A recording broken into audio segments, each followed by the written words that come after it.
Hello everyone, আজকে আমি তোমাদের সঙ্গে শেয়ার করব বেগুনি রেসিপি। তাহলে চলুন আজকের রেসিপিটা দেখে নেওয়া যাক।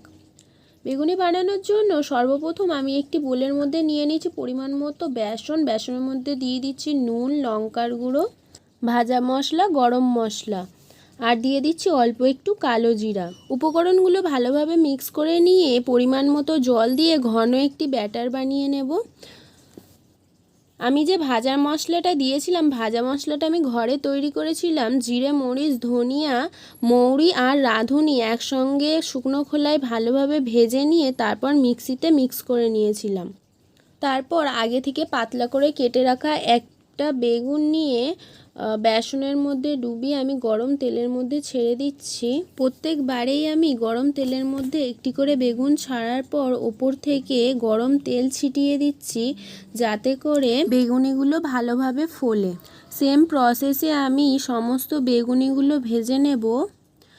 আজকের চ্যানেলে যদি আপনি নতুন হয়ে থাকেন, হাবিবার রান্নাবাটি চ্যানেলটিকে সাবস্ক্রাইব করে কমেন্টে লিখে জানাবেন আজকের রেসিপিটা কেমন হয়েছে। সমস্ত বেগুনি ভেজে নেওয়া হয়ে গেছে। এবারে সার্ভ করার জন্য আমি একটি প্লেটের মধ্যে তুলে নেব। আজকের রেসিপিটা এই পর্যন্ত। সম্পূর্ণ ভিডিওটি দেখার জন্য ধন্যবাদ।